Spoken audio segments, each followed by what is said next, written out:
Hi guys, shooting star ட்ராமாவோட அடுத்த video தான் பார்க்க போகிறோம். லாஸ்ட் பார்ட்டில் ஹீரோவோட அம்மாவும் ஒரு ப்ரெஸ் மீட்க்கு ஆர்கனைஸ் பண்ணியிருப்பாங்க.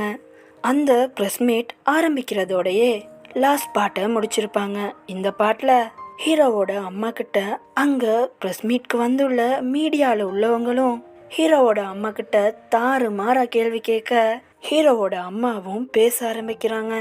நீங்கள் பேசுகிறீங்கல்ல, நான் ஒரு தவறான ரிலேஷன்ஷிப்பில் இருக்கிறேன்னு. அந்த பையன் வேற யாரும் இல்லை, நான் பெத்தெடுத்த என்னோட சொந்த பையன்தான். ஏன் ஒரு அம்மாவா தன்னோட பையனை ஹக் பண்ணுறது தப்பா? நீங்கள் கேட்கலாம், ஏன் இதை முன்னாடியே எங்களுக்கு சொல்லலைன்னு. சின்ன வயசுல இருந்தே ஒரு ஃபேமஸான ஆக்டர் ஆகிறது தான் என்னோட கனவாகவே இருந்தது. என்னோட கனவுக்காக கஷ்டப்பட்டனே ஒழிய ஒரு அம்மாவா இது வரைக்கும் என்னோட பையனுக்கு நான் ஒன்றுமே பண்ணினதில்லை. அவனை அரவணைச்சு பாசமா அவன்கிட்ட பேசினது கூட இல்லை. என்னால் ஹீரோ அவனோட வாழ்க்கையில பல கஷ்டங்களை அனுபவிச்சிருக்கான். இப்போ கூட என்னோட பையன் இங்கே நடக்கிற ப்ரெஸ் மீட்டை எங்கேயாவது ஒரு மூலையில இருந்து பார்த்துக்கிட்டு இருப்பான்னு எனக்கு நல்லாவே தெரியும். அதனாலேயே ஒன்று சொல்லணும், டிசோங், உன்னோட அம்மாவை மன்னிச்சுக்கோப்பா. உன்னோட அம்மா செஞ்சது தப்பு தான். அதுக்குன்னு உன்னோட அம்மாவை மனசால வெறுத்துறாதப்பா. தயவு செஞ்சு என்ன மன்னிச்சுக்கோ அப்படின்னு ஹீரோவோட அம்மாவும் ஹீரோ கிட்ட மன்னிப்பு கேட்குறாங்க. ஹீரோவோட அம்மா சொன்ன மாதிரியே ஹீரோவும் அந்த ப்ரெஸ் மீட்டை ஆன்லைனில் பார்த்துக்கிட்டு தான் இருப்பான். ஹீரோவோட அம்மா சொன்னதெல்லாம் கேட்ட ஹீரோக்கு மனசுக்கு கஷ்டமா இருக்கு. அவனும் ஃபீல் பண்ணுறான். கட் பண்ணி அடுத்த சீனில் ரொம்ப நாளைக்கு அப்புறம் ஹீரோவும் ஷூட்டிங்காக வர அப்போ அந்த ட்ராமாவோட டைரக்டரும் ஹீரோக்கு ராஜ மரியாதை கொடுத்து வரவேற்கிறான். ஹீரோவை தன்னோட உள்ளங்கையில வச்சு தாங்கு தாங்குன்னு தாங்குறான்னா பார்த்துக்கோங்களே. ஹீரோவை விழுந்து விழுந்து கவனிக்கிறான். இதை கவனிச்ச ஹீரோவும் தன்னோட மனசுக்குள்ளேயே, பாத்தியாடா வாழ்க்கை எப்படி ரவுண்டு கட்டி அடிக்குதுன்னு.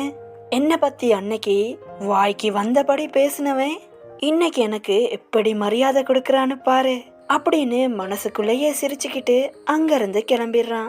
அடுத்த பக்கம் ஹீரோயினும் பயங்கரமா ஒரு விஷயத்த யோசிச்சு பார்க்க, அது என்னன்னா ஹீரோவோட அம்மா ஹீரோயினை மீட் பண்ணியிருப்பாங்க. ஹீரோயின் கிட்ட ஹீரோவோட அம்மாவும், நீ மட்டும் எனக்கு அன்னைக்கு ஹெல்ப் பண்ணலனா ஹீரோவோட கெரியரே ஸ்பாயில் ஆயிருக்கும்.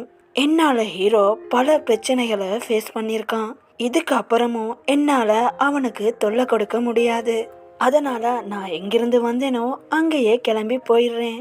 நீ தான் என்னோட பையனை பத்திரமா பார்த்துக்கணும். உன்னை நம்பித்தான் என்னோட பையனை விட்டுட்டு நான் ஃபாரினுக்கு போக போறேன். அதனால என்னோட பையனை நல்லா பார்த்துக்கோ அப்படின்னு ஹீரோவோட அம்மாவும் சொல்லியிருப்பாங்க. இதுல இருந்து புரியுது ஹீரோயினோட லவ்வுக்கு கிரீன் சிக்னல் விழுந்துருச்சுன்னு. அப்ப அந்த இடத்துக்கு ஹீரோயினை பார்க்க வர ஹீரோவும் ஹீரோயினை பார்த்து, நான் அவ்வளவு சொல்லியும் நீ கேட்கவே இல்லைல்ல. என்னோட அம்மா கிட்ட பேசி இந்த பிரச்சனையையும் முடிச்சு வச்சுட்ட. நீ இல்லைன்னா என்னோட கெரியரே ஸ்பாயில் ஆயிருக்கும் அப்படின்னு ஹீரோயினை பாசமா ஹக் பண்ணிக்கிறான் ஹீரோ. கட் பண்ணி நம்ம ஹீரோ மிஸ்டர் யாங்க்கு கால் பண்ணி, மச்சான் யாங்கு எங்கடா இருக்க அப்படின்னு ஹீரோ கேட்க, மிஸ்டர் யாங்கும், ஏண்டா வீட்டில இருந்து வெங்காயம் உரிச்சுக்கிட்டு இருக்கேன் அப்படின்னு சொல்ல, இரு கம்பெனிக்கு நானும் வாரேன் அப்படின்னு ஹீரோ மிஸ்டர் யாங்கை பார்க்க அவரோட வீட்டுக்கே போயிடுறான். வீட்டுக்கு போன ஹீரோவும் மிஸ்டர் யாங்கை பார்த்து, மச்சான் என்னை மன்னிச்சிருடா, உன்னோட நல்ல மனசு புரியாம உன்னை வாய்க்கு வந்தபடி திட்டிட்டேன் அப்படின்னு ஹீரோவும் மன்னிப்பு கேட்க, மிஸ்டர் யாங்கும், ஏண்டா உன்னை பத்தி எனக்கு தெரியாதா? அதெல்லாம் எப்பயோ மறந்துட்டேன் மச்சான், நீ சாரி எல்லாம் கேட்க தேவையில்ல, ஃப்ரீயா விடு அப்படின்னு மிஸ்டர் யாங்கும் சொல்ல, நீ என்னோட அம்மாவை என் கூட சேர்த்து வைக்கணும்னு தான் இவ்வளோ கஷ்டப்பட்ட, ஆனாலும் அவங்கள என்னோட அம்மாவா என்னால ஏத்துக்க முடியலடா. அதனால தான் அன்னைக்கு உன்னை திட்டிட்டேன், என்ன மன்னிச்சுக்கோ அப்படின்னு ஹீரோ மறுபடியும் மன்னிப்பு கேட்க, மிஸ்டர் யாங்கும், எத்தனை தடவை தாண்டா மன்னிப்பு கேட்ப, விட்ரா அப்படின்னு ஹீரோக்கு ஆறுதல் சொல்றாரு. அப்ப ஹீரோவும், என்னோட அம்மாக்கு உடம்பு சரியில்லைன்னு கேள்விப்பட்டேன், அவங்கள பார்க்கணும் போல இருக்குடா, என்ன கூட்டு போறியா அப்படின்னு ஹீரோ கேட்க, மிஸ்டர் யாங்கும், இதெல்லாம் கேட்கணுமாடா, வா போகலாம் அப்படின்னு ஹீரோவை அவனோட அம்மா கிட்ட கூட்டு போறாரு. அப்படியே அடுத்த பக்கம் காட்ட ஹீரோவோட அம்மாவும் ஃபாரின் கிளம்புறதுக்காக அவங்களோட திங்ஸ் எல்லாத்தையும் ரெடி பண்ணிக்கிட்டு இருக்க அவங்களுக்கு நம்ம பாஸும் ஹெல்ப் பண்றாரு.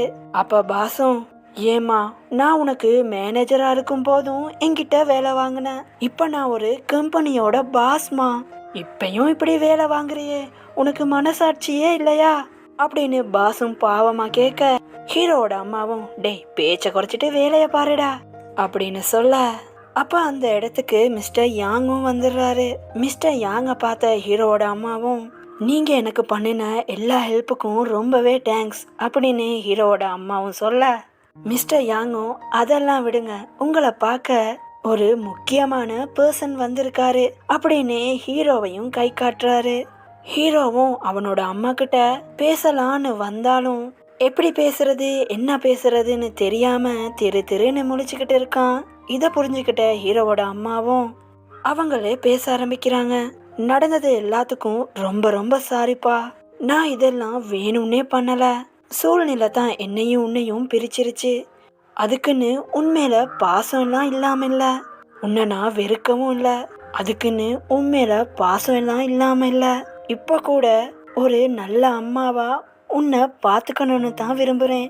ஆனா அதுக்கும் எனக்கு கொடுத்து வைக்கல, என்னோட உடம்பு அதுக்கு ஒத்துழைக்கல, என்னோட ஆப்ரேஷனுக்காக நான் ஃபாரின் போய்தான் ஆகணும், உன்னோட அம்மாவை வெறுத்துறாதப்பா அப்படின்னு ஹீரோவோட அம்மாவும் சொல்ல இத கேட்டு சோகமான ஹீரோவும், எனக்கு புரியுதுமா உன்னோட கஷ்டம், எனக்கும் உங்க கூடவே இருக்கணும்னு தான் தோணுது, பரவாயில்லம்மா, எனக்கு நீங்க தான் முக்கியம், நீங்க ஆப்ரேஷனுக்காக ஃபாரினுக்கு போங்க, நான் உங்களுக்காக காத்திருப்பேம்மா அப்படின்னு ஹீரோவும் சொல்ல இத கேட்ட ஹீரோவோட அம்மாவும் தன்னோட பையனை கட்டி பிடிச்சி ஹக் பண்ணிக்கிறாங்க. கட் பண்ணி அடுத்த சீன்ல ஆபீஸ்ல இருக்கிற ஹீரோயினை காட்டுறாங்க. அப்ப ஹீரோயினோட கைக்கு அவங்களோட இறந்து போன பெஸ்ட் ஃப்ரெண்டோட போட்டோவை போட்டு ஒரு கார்டையும் கொடுக்கறாங்க. ஏன்னா அன்னைக்கு தான் ஹீரோயினோட ஃப்ரெண்டோட நினைவு நாள். ஹீரோயினுக்கு அவங்களோட ஃப்ரெண்டோட போட்டோவை பார்த்ததுமே பழைய ஞாபகங்கள் வர ஆரம்பிக்குது. என்னன்னா ஹீரோயினோட இறந்து போன ஃப்ரெண்டும் ஒரு ஃபேமஸான ஆக்டரா இருந்திருப்பாரு. ஹீரோயினோட ஃப்ரெண்டும் அதிகமான டிப்ரெஷன்ல இருக்கும்போது கால் பண்ணியும் இருப்பாரு, மெசேஜ் பண்ணியும் இருப்பாரு. ஆனாலும் ஹீரோயின் காய்ச்சல்ல இருந்ததால அந்த மெசேஜையும் பார்த்துருக்க மாட்டாங்க, போனையும் ஆன்சர் பண்ணிருக்க மாட்டாங்க. அதுக்கப்புறம் ஹீரோயின் காய்ச்சல்ல இருந்து ரெக்கவர் ஆனதுக்கு அப்புறம் தான் அவங்களோட ஃப்ரெண்டுக்கு கால் பண்ணி என்னடா என்ன ஆச்சுன்னு கேட்டிருப்பாங்க. ஆனாலும் அங்கிட்டு போனை ஆன்சர் பண்ணாங்களும், இல்ல மேடம், உங்களோட ஃப்ரெண்டு சூசைட் பண்ணி இறந்து போயிட்டாரு அப்படின்னு சொல்லிருப்பாங்க. அந்த விஷயங்களை இப்ப யோசிச்சு பாக்குற ஹீரோயினும், ஒருவேளை நீ பண்ணின கோலை நான் அட்டன் பண்ணிருந்தேன்னா நீ கூட உயிரோட இருந்திருப்பல்ல அப்படின்னு ஹீரோயினும் அவங்களோட ஃப்ரெண்ட நினைச்சு ஃபீல் பண்றாங்க. கட் பண்ண அடுத்த சீன்ல நைட் டைம்ல நம்ம ஹீரோவும் ஹீரோயினும் அவங்களோட பெஸ்ட் ஃப்ரெண்டுக்கு அஞ்சலி செலுத்துறதுக்காக ஃப்ரெண்டோட சமாதிக்கு வந்திருப்பாங்க. அப்ப ஹீரோவும் ஃப்ரெண்டோட கல்லறைய பார்த்து, மச்சான் நானும் ஹீரோயினும் லவ் பண்றோம்டா, இந்த மேட்டரை பத்தி உன்கிட்ட தான் நான் முதைய சொன்னேன், ஞாபகம் இருக்கா? டேய் எப்படிடா ஹீரோயினை கரெக்ட் பண்ணன அப்படின்னு மட்டும் கேட்டுறாதடா, இவளை லவ் பண்ண வைக்கப்பட்ட பாடு எனக்கு தாண்டா தெரியும் அப்படின்னு ஹீரோ பேசிக்கிட்டு இருக்க அப்ப ஹீரோயினும், ஏண்டா எப்ப பார்த்தாலும் என் கூட சண்டை போட்டுக்கிட்டே இருப்ப, என்ன டார்ச்சர் பண்ணிக்கிட்டே இருப்ப, அப்படி இருக்கும்போது நீ என்கிட்ட வந்து ப்ரொபோஸ் பண்ணோன்னு உடனே நான் ஓகே சொல்லணுமா அப்படின்னு ஹீரோயினும் சண்டை போட அப்ப ஹீரோவும் அவரோட ஃப்ரெண்டு கிட்ட, இப்ப ரீசன்ட் டைம்ல தாண்டா நான் என்னோட அம்மா கூட பேசினேன், என்னோட அம்மாவை எனக்கு சுத்தமா பிடிக்காதுன்னு உன்கிட்ட சொல்லும் போதெல்லாம் நீ என்ன சொல்லுவ ஞாபகம் இருக்கா? கொஞ்ச நேரம் உன்னோட அம்மா கூட தனியா பேசிடான்னு சொல்லிக்கிட்டே இருப்ப, நான் தாண்டா அதை கேட்கல அப்படின்னு ஹீரோவும் அவனோட ஃப்ரெண்ட நினைச்சு ஃபீல் பண்றான். அப்ப ஹீரோயினும் ஹீரோவை சமாதானமாக்கணுமேன்னு, டேய் அவனே சந்தோஷமா இருக்கான், அவனையே ஃபீல் பண்ணி அழ வச்சிடாதடா அப்படின்னு ஹீரோவை பார்த்து சொல்றாங்க. கட் பண்ணி அடுத்த சீன்ல வீட்டுக்கு வர ஹீரோக்கு மறுபடியும் ஒரு ரெட் கலர் கவர் வந்திருக்கு. இத பார்த்த ஹீரோவும் இதுக்கு மேல பொறுக்க முடியாதுன்னு நைட்டோட நைட்டா லாயரை பார்க்க போயிடுறாரு. லாயர் கிட்ட ஹீரோவும் உன் கூட கொஞ்சம் பேசணும்பா அப்படின்னு சொல்ல நம்ம லாயரும் அதுக்கு, ஏண்டா எப்ப பார்த்தாலும் பேய் ஏறுற டைம்கே தான் வருவியா, சரி வந்து தொலை அப்படின்னு ஹீரோவை வீட்டுக்குள்ள கூட்டு போறாரு. அப்ப ஹீரோவும் லாயர்கிட்ட எனக்கு எப்ப பார்த்தாலும் ஒரு ரெட் கலர் என்வலப் வந்துகிட்டே இருக்கு. அந்த லெட்டர்ல என்னோட ஃப்ரெண்டோட மரணத்துக்கு காரணம் நான் தான்னு போட்டு இருக்கு. இந்த லெட்டரை அனுப்புறது யாருன்னு கூட எனக்கு தெரியும் அப்படின்னு ஹீரோ சொல்ல, கட் பண்ணி அடுத்த சீன்ல ஹீரோயினோட ஃப்ரெண்ட்ஸ் எல்லாம் ட்ரிங்க் பண்றதுக்காக போற பாரோட ஓனரை காட்டுறாங்க. இந்த பாரோட ஓனர் தான் ஹீரோவோட இறந்து போன ஃப்ரெண்டோட மேனேஜரா ஒர்க் பண்ணிருப்பாரு. ஹீரோவோட ஃப்ரெண்டு இறந்து போனதுக்கு அப்புறம் அந்த மேனேஜர் வேலையே விட்டுட்டு இங்க வந்து இந்த பாரை ஓபன் பண்ணிருப்பாரு. அது மட்டும் இல்லாம நம்ம ஹீரோவை பத்தி தப்பான ரூமர் எல்லாம் கிளப்பி விடுற குரூப்போட அட்மினே இவன் தான். நம்ம ஹீரோவோட பழைய மேனேஜர் இருப்பான் இல்லையா, அவனோட சொந்த அண்ணே இவன் தான் அவனோட தம்பிய ஹீரோ கிட்ட மேனேஜராவே அனுப்பியிருப்பான். சுருக்கமா சொல்ல போனா ஹீரோவை பத்தி தப்பான ரூமர் எல்லாம் வாரத்துக்கு காரணமே இந்த பயப்புல தான். அந்த நேரம் பார்த்து நம்ம கம்பெனியோட பாஸும் இந்த பாரோட ஓனரை பார்க்க வர, சோ இதோடைய இந்த பாட்டும் கம்ப்ளீட் ஆகுது. இந்த வீடியோ எப்படி இருந்துச்சுன்னு கமெண்ட்ல பின் பண்ணிக்கோங்க. வீடியோ பிடிச்சிருந்தா வீடியோவை லைக் பண்ணிக்கோங்க. அப்படியே சேனலை சப்ஸ்கிரைப் பண்ணிக்கோங்க. அடுத்த பாட்டில் சந்திக்கிறேன். See you next video guys.